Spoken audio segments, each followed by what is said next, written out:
¿qué tal? Bueno, esperando que estén muy bien, les cuento que voy a hacer esta cápsula pequeña con un tema referente al ramo de Ciencias para la Ciudadanía, con una modificación sugerida por el Ministerio de Educación, que nos pidió que en este ramo pudiéramos trabajar la temática de el método científico. Bueno, el método científico corresponde a un conjunto de pasos ordenados que permiten obtener el conocimiento basándose principalmente en el empirismo, en el orden lógico de las ideas y usando la herramienta de la medición. El método científico tiene 5 pasos, habitualmente entendido así, ¿no? La observación, el planteo de un problema, el planteo de una hipótesis, el diseño experimental y finalmente la teoría. Voy a explicar brevemente los primeros 3 pasos, que son los que nos vamos a focalizar. En cuanto a la observación, bueno, asumimos, ¿cierto?, que el científico es un sujeto que se cuestiona su mundo, su entorno, el mundo que le rodea, ya sea visible o invisible, ¿cierto? Va a depender del área en que el científico o el investigador trabaje.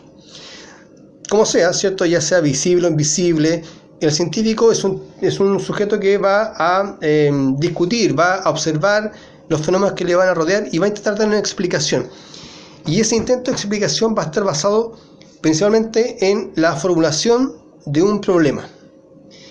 Entonces, segundo paso, método científico, el planteo de un problema corresponde básicamente a una pregunta. Ahora, esta pregunta es sumamente importante porque va a limitar todo el resto del proceso científico. Y de hecho, va a ser la pregunta finalmente quien va a guiar la formulación de una hipótesis, el eventual diseño experimental y finalmente, ¿cierto?, la teorización. Esta pregunta tiene un requisito, eso sí, debe estar acotada, es decir, debe estar limitada para que de esa forma el proceso siguiente del método tenga la facilidad de poder regirse con ciertas normas que va a estar dada justamente por la pregunta. Es importante que esta pregunta sea lo más pequeña posible y con un diseño que tienda a la objetividad. Recuerden eso, ¿cierto? La ciencia trabaja con el principio de la objetividad y la medición, entonces la pregunta también debe tener ese requisito. Debe ser una pregunta que sea de carácter objetivo, que sea acotada y recordar, ¿cierto?, que ese acote, esa limitación va a guiar el resto de la observación.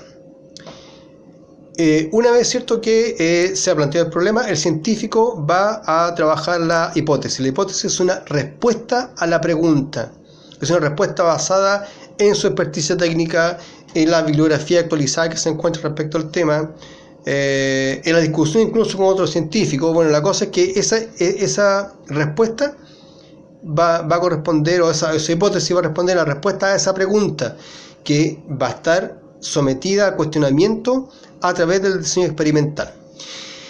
Entonces, la pega para ustedes ahora es poder formular una pregunta que sea acotada. Recuerden el requisito, busquen en la bibliografía actualizada respecto a cómo formular una hipótesis, cómo formular un planteo de problema en ciencia y me la envíen.